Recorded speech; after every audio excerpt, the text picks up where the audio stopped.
ভিডিওতে আমরা অটোক্যাড নিয়ে আলোচনা করব। অটোক্যাড হলো computer aided design drafting software. এর দ্বারা আর্কিটেকচারাল মডেল, সেটা 2D বা 3D হতে পারে, রেডি করা যায়। কমার্শিয়াল ড্রয়িং, সেটা কনস্ট্রাকশন হোক বা ইলেকট্রিক্যাল হোক, সব জায়গাতেই ড্রয়িং করতে হয়, এই সফটওয়্যারকে ব্যবহার করা হয়। কোনো বিল্ডিংয়ের ফ্লোর প্ল্যানিং হোক বা ব্রিজের নকশা, এই ড্রয়িং কাজে লাগে। কিন্তু অটোক্যাড ব্যবহার করার আগে অবশ্যই কম্পিউটারের বেসিক নলেজের সাথে সাথে একটা মেজারমেন্ট কনসেপ্ট, জিওমেট্রিক্যাল নলেজ কিন্তু থাকা দরকার। সফটওয়্যারের ইন্টারফেসটা খুব ভালো করে জেনে রাখা ভালো। ওয়ার্ক স্পেসের মধ্যে ribbon, command line, drawing area, প্রচুর টুলস আছে টুলবারে।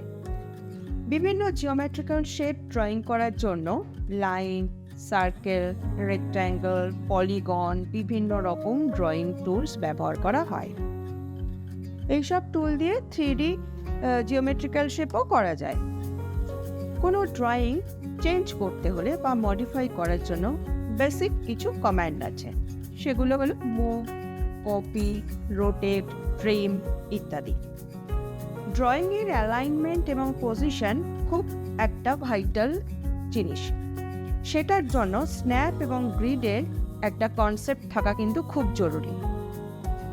অটোক্যাডেও লেয়ার কনসেপ্ট আছে, এখানে অনেকগুলো লেয়ার নিয়ে কাজ করা যায়।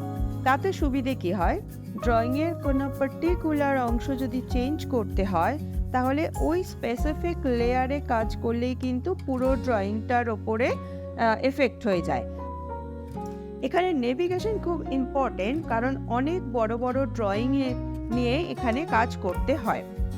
নেভিগেশন টুল হলো জুম, প্যান, অরবিট, এই সমস্ত টুলের সাহায্যে স্ক্রিনে ড্রয়িংটা ঠিকমতো দেখে কাজটা করতে সুবিধে হয়। অটোক্যাডে কেরিয়ার অপশন অনেক আছে, তবে নিজেদের নলেজকে সময় মতো আপগ্রেড করতে হবে আর বেসিক কনসেপ্ট সবসময় ক্লিয়ার রাখতে হবে।